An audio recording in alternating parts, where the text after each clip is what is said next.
Welcome back to our YouTube channel Naim Nikita vlogs.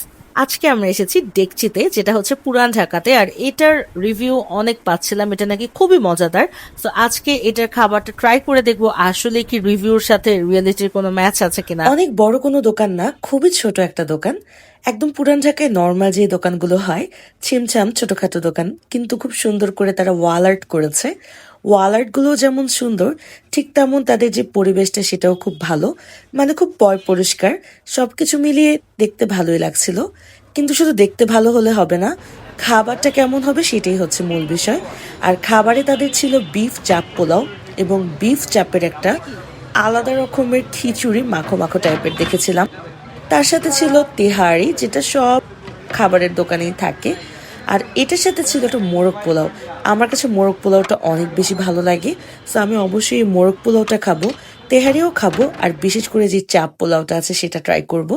দেখি আজকে এটা খাবারটা খেয়ে কেমন মনে হয়।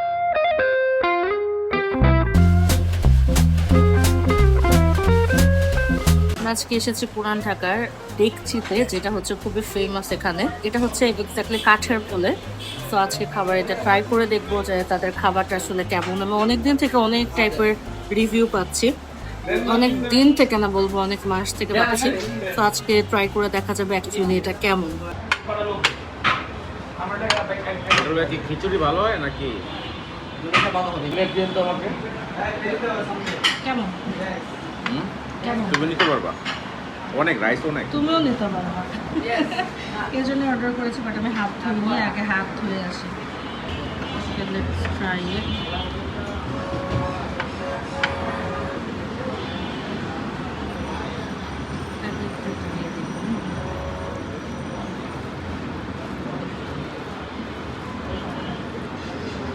কেমন লাগছে? ঝাল? আচ্ছা, আমরা ফার্স্টে নিয়েছিলাম বিফ পোলাও, কিন্তু এই বিফ চাপ পোলাওয়ের সাথে মানে বেসিক্যালি পোলাওটা না কোনোভাবে যায় না। বিফের সাথে আসলে খিচুড়িটা বেশি মজা লাগে। তাই নাইম পরবর্তীতে যেটা করলো, বিফ চাপের সাথে একটা খিচুড়ি নিয়ে নিল। আর তাদের খিচুড়িটা ছিল বেশ মাখো মাখো। আর আমি যেমনটা বলেছিলাম, আমার সবচাইতে পছন্দ, আপনারা যারা আমার ভিডিও দেখে থাকেন তারা খুব ভালো মতোই জানেন যে আমি আসলে চিকেন আইটেমগুলো বেশি পছন্দ করি।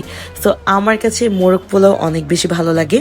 আর একটা ডিফারেন্ট যেটা মনে হচ্ছিল সেটা হচ্ছে তাদের যে চিকেনটা ছিল, চিকেনটা খুবই সফট ছিল এবং মশলাটার মানে কোনো সেন্ট ছিল না। মশলাটাও খুব পারফেক্ট লাগছিল। আর একদম এক্স্যাক্টলি যে বিয়ে বাড়িতে যেই মুরগির মাংস বা যেই টাইপের একটা ফ্লেভার পাওয়া যায়, এক্স্যাক্টলি বিয়ে বাড়ির মতো একটা টেস্ট পাচ্ছিলাম প্রত্যেকটা খাবার থেকে। মানে মোরগ পোলাওটা সেটার থেকে পাচ্ছিলাম। আর খিচুড়ির কথা যদি বলি, একেবারে মাখো মাখো একটা ভুনা খিচুড়ি। আর বিফটা যেটা ছিল খুবই চমৎকার ভাবে, খুব সুন্দরভাবে ছিঁড়ে আসছিল, মানে পুরো পারফেক্টলি কুকড ছিল প্রত্যেকটা খাবার।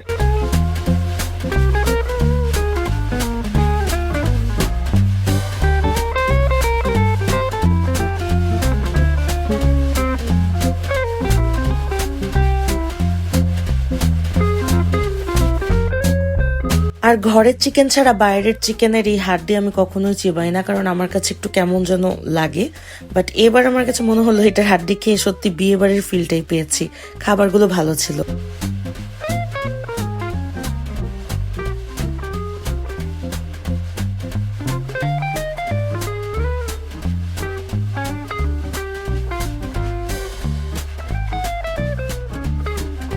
গাইস, তো আমি চলে এসেছি ডিরেক্টলি একদম পাশেই যে আছে ফ্রাই বাকেট, সেখানে। আর এখান থেকে আমি আগেরটার রিভিউ দিচ্ছি, কারণ একদম সাথে সাথে তো টাইমও বেশি নেই হাতে। বাই দ্য ওয়ে, নর্মালি বের হয়েছিলাম, একদম কোনো ইন্টেনশন ছিল না যে কোনো কিছু খেতেই হবে বা ফুড ব্লগিং করতে হবে।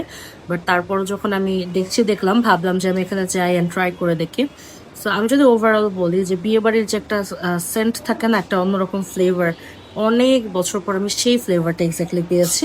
কারণ আমার কাছে খাবারটা সত্যি খুব ভালো লেগেছে। কোয়ান্টিটি আমি বলবো ফার্স্ট টাইম আমি মেবি কোনো একটা খাবারের দোকানে বসে পুরো খাবার কমপ্লিট করতে বলেছি। হ্যাঁ, আমি আসলে, কারণ এখন কোয়ান্টিটি ওদের কম, নাকি আমি আসলে ক্ষুধার্ত ছিলাম, নাকি পারফেক্ট কোয়ান্টিটি ওরাই ভালো জানে। বাট আমার কাছে ওভারঅল মনে হয়েছে যে খাবারটা ভালো, কোয়ান্টিটিও খুব ভালো ছিল।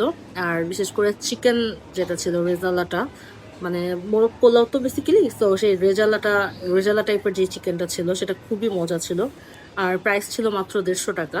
তো এটা হচ্ছে খুবই নর্মাল একটা দোকান, নর্মাল যে বিরিয়ানির দোকান থাকে সেই সেম দোকান, পুরান ঢাকার বিরিয়ানির দোকানগুলো যেরকম হয়, আহামরি অনেক কিছু না। এটাকে আবার অনেকেই আহামরি বানিয়েছে বা অনেক হাইপ তুলেছে, বাট তেমন কিছু না। বাট আমি যদি ওভারঅল বলি, আমার কাছে ভালোই লেগেছে, খাবারটা খারাপ না অ্যান্ড খুবই রিজনেবল। সো এই এরিয়াতে যারা থাকেন, বিশেষ করে কাঠের পুলের এখানে, সূত্রাপুর, পুরান ঢাকা, ইভেন ওয়ারিও এখান থেকে একদম কাছে। তো এই এরিয়াতে যারা থাকেন তারা এখানে ট্রাই করে দেখতে পারেন। আপনাদের কাছে হোপফুলি ভালো লাগতেও পারে, আবার নাও লাগতে পারে, এক একজনের টেস্ট বাট এক এক রকম। সো আমি যদি রিভিউ দিই তাহলে আমি বলবো যে হ্যাঁ, আই অ্যাকচুয়ালি লাইকড ইট। বিরিয়ানিটা ছিল কেমন ছিল? ভালো সফট ছিল। ফ্রেশ ছিল। গাইস, তো এটা ছিল আমাদের আজকের ভ্লগ। আই হোপ আপনাদের ভিডিওটা ভালো লেগেছে, আর যদি ভালো লেগে থাকে তাহলে অবশ্যই ভালো মতো জানেন যে কি করবেন। Please do subscribe to my YouTube channel. আর এখন আমি চলে এসেছি হচ্ছে ফ্রাই বাকেটে। এখান থেকে আমি খাবার নেব, খাবার নিয়ে আপনাদের সাথে নতুন একটা ভ্লগে আমি এই খাবারের রিভিউ করব।